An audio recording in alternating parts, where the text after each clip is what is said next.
My wife Mary's family has a history of dementia, developing memory issues in their mid to late 50s. Her mom, grandmother and several other relatives on her mom's side have developed dementia. Her mom lived with us for 4 years until earlier this year. Father is dead. Our kids are independent and out of the house. Oldest is in her last semester of college and the younger enlisted. The last 4 years were tough on us. Our kids, daughter moved for college but moved back for a bit during COVID, and our marriage. Living with someone with dementia is brutal.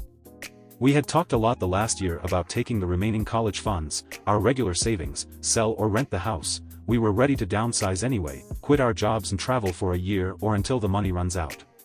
We just had to wait for her mom to move into a home. I understand her anxiety about developing dementia and I was burned out.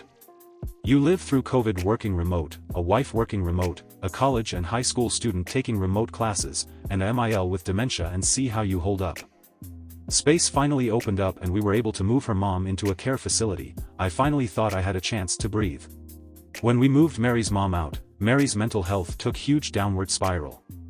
I went from caring for her mom to caring for her. She felt guilty about putting her mom in a home and had lots of anxiety about developing dementia. Our plan was to start our traveling summer 2024. 2 months ago I get home and she's left a note. My friends call it Exhibit A. Basically she was going on our trip without me. She had quit her job, took most of the savings, and wasn't sure when she'd be back. Maybe a year, maybe sooner. She knew I'd understand. Her location is turned off and my calls go directly to VM. I texted the kids a picture of the note. We have our own checking accounts for direct deposits of our paychecks, but we transfer most into a joint account to pay the household bills and savings. We both had access to main savings account. We have joint credit cards we used for household expenses. The 2 cars and mortgage are joint. We both also have our own small savings accounts, our own retirement accounts, equally funded, and our own credit cards for gifts and fun things. I closed all joint cards and accounts. I waited a month to see if she'd come back, hopefully before she spent our savings. After receiving only one text the first month, I went to a lawyer. She basically said there was very little to do right now, other than change the beneficiaries of my retirement accounts and life insurance. Yay, my wife gets nothing else if I die alone while she's having our adventures. It was only a month and there was no way to serve her papers. My lawyer advised me to keep paying the mortgage and the cars. The cost of trying to get a judge to approve the sale of joint assets was more than making payments. I didn't want to ruin my credit by letting one of our car get repossessed, but I can't sell it because she's on the title.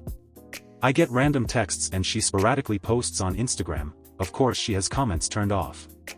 I want to block her so bad, but my lawyer advised me that it's better to maintain a communication channel that's not through our kids.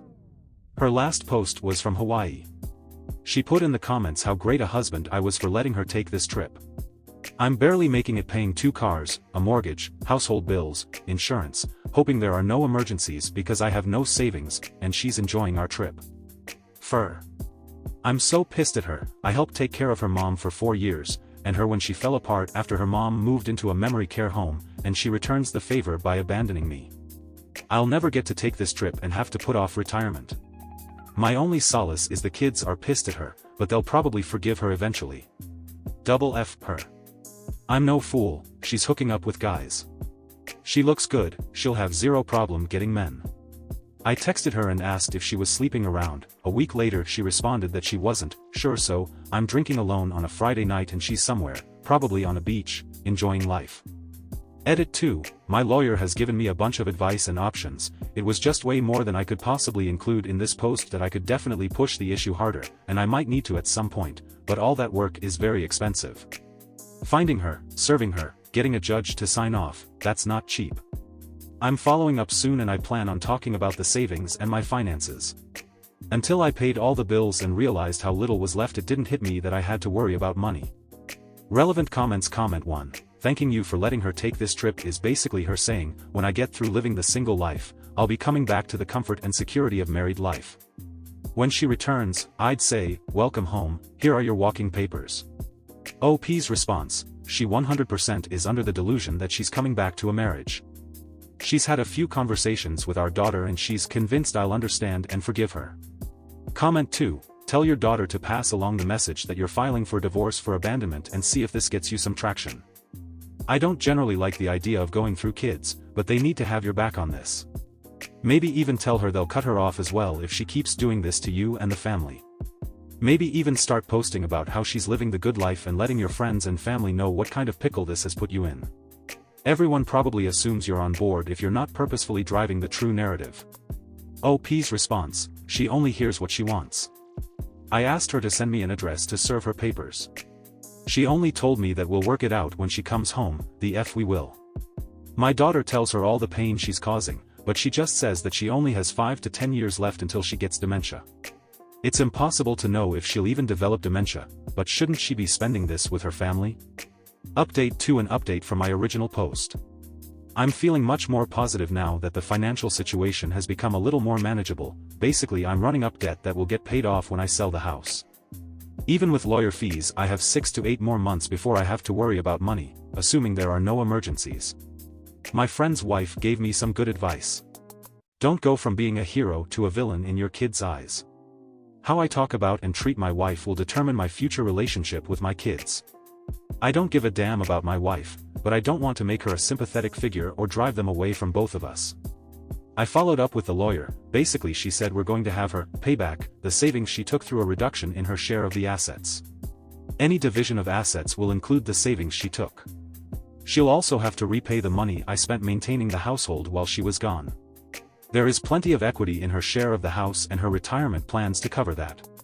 She said that our finances are so intertwined after nearly 25 years of marriage, my wife is going to get some share of the assets. Best case is she agrees to the terms of the divorce and it's relatively cheap and quick. Otherwise it gets complicated and expensive. She gave me a lot of options and how much I can expect to spend, so I decided to just mostly wait. I got a couple of credit cards with promo rates for purchases and transfers. That gives me breathing room and I can conserve cash. I'll just pay them off when I sell the house. Now that my financial situation is less stressful, I'm actually enjoying her being gone. I'm free to do whatever I want, whenever. I don't have to cook or clean or take care of anyone.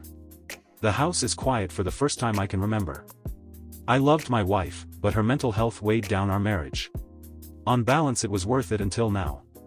The first month or so I expected her to be there whenever I'd get home. When someone was at the door or if I heard noises, I'd think it was her. I'd check doorbell cam obsessively. I'm not looking forward to her returning. It has to happen, but when she comes back I'll have to deal with her, the divorce, getting the house ready to sell, dividing all our stuff, finding a new place to live. I'm hoping she'll stay away until after New Year's, but my daughter said she thinks her mom will be home for Christmas, either to stay or visit. My lawyer will have papers ready to serve her. Hopefully she'll just agree to the terms and continue her travels.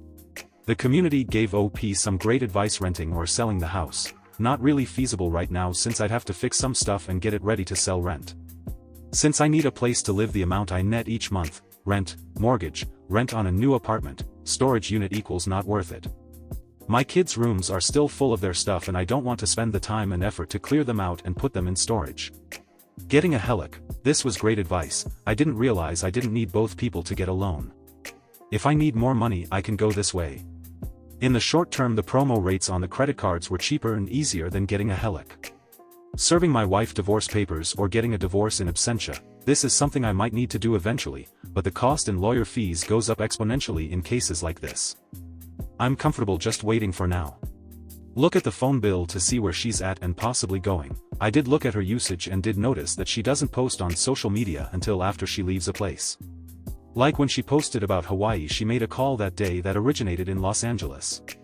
She posted about a cruise and I figured out the dates, trying to serve her at the port possibly, but it ended a couple of days before she posted.